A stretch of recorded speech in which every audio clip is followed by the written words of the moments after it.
So triple S criteria.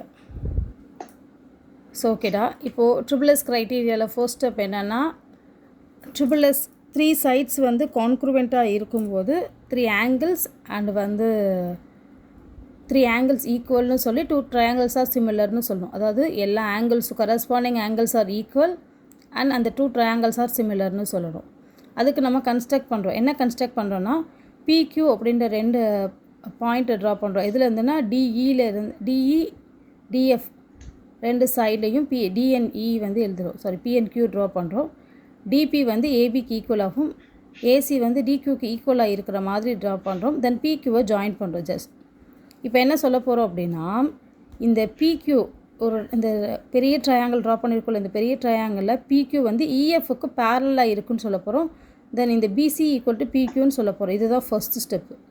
இந்த 2 ட்ரையாங்கிளை compare பண்ணும்போது PC equal to பிக்யூன்னு first சொல்ல போகிறோம். பேரலல் அண்ட் இது 2 ஈக்குவல் அப்படின்னு. ஸோ ஃபர்ஸ்ட் எப்படி சொல்லலாம் அப்படின்னா, நமக்கு தெரிஞ்ச ரேஷியோஸ் வந்து AB equal to DE and AC equal to DF. இதில் இந்த ஏபிக்கு பதிலாக டிபின்னு ரீப்ளேஸ் பண்ண போகிறோம். ஏசிக்கு பதிலாக டிக்யூன்னு ரீப்ளேஸ் பண்ண போகிறோம். ஸோ அவங்க கொடுத்துருக்க கிவனில் இருந்தே ஃபஸ்ட்டு ரேஷியோவை நம்ம க்ரியேட் பண்ணுறோம். எப்படின்னா, ஒரே ட்ரையாங்கிள் இருக்க DP by DE DQ by டிஎஃப்னு. இதில் என்ன பண்ணுறோம், ரெசிப்ரோக்கல் பண்ணி -1 பண்ணும்போது ஆட்டோமேட்டிக்காக DP by P equal to DQ by QF அப்படின்ற மாதிரி ஆகிடும். தென் இதில் இருந்து PQ equal to parallel to EF அப்படின்னு வரும்.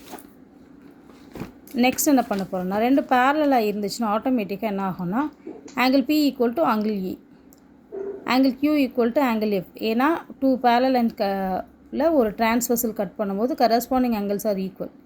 அந்த கண்டிஷன் படி 2 ஆங்கிள் ஈக்குவலாக இருக்குது. ஸோ 2 ஆங்கிள் ஈக்குவலாக இருந்தால் 2 ஆங்கிள் க்ரைட்டீரியா படி 2 ட்ரையாங்கிள்ஸ் ஆர் சிமிலர்.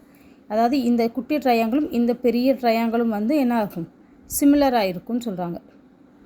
ஓகே, சிமிலராக இருந்துச்சுன்னா நம்ம என்ன பண்ணோம்னா, corresponding sides are ratios are equal அந்த கண்டிஷன் இருக்கு இல்லையா. ஸோ அந்த ரேஷியோஸ் வந்து எழுதுகிறோம். DP by DE equal to DQ by DF, PQ by EF. இந்த பிக்யூ அண்ட் இஎஃப் ஆட்டோமேட்டிக்காக இதுவும் இந்த கண்டிஷனில் ரேஷியோ ஆயிடுச்சு. நமக்கு ஆல்ரெடி ஃபஸ்ட்டில் கொஸ்டினில் கொடுத்த கிவன் ரேஷியோவையும் இதையும் எடுத்து கம்பேர் பண்ணும்போது நமக்கு என்ன கிடைக்கும்னா, இந்த பிசி ஈக்குவல் டு பிக்யூன்னு கிடைக்கும். BC equal to PQ. So இப்போ நெக்ஸ்ட் ஸ்டெப்பில் என்ன பண்ணுவோம், ஏபிசி அண்ட் டிக்யூ அப்படின்னா இந்த 2 ட்ரையாங்கிளை மட்டும் கம்பேர் பண்ண போகிறோம். ஏன்னா AB equal to DP, AC equal to DQ, BC equal to PQ. இந்த 3 சைட்ஸும் ஈக்குவலாக இருக்கும்போது ட்ரிபிள் எஸ் கான்குரன்சி படி, சிபிசிடி ரூல் படி இந்த எல்லா ஆங்கிள்ஸும் ஈக்குவலாக இருக்கும். All angles are equal.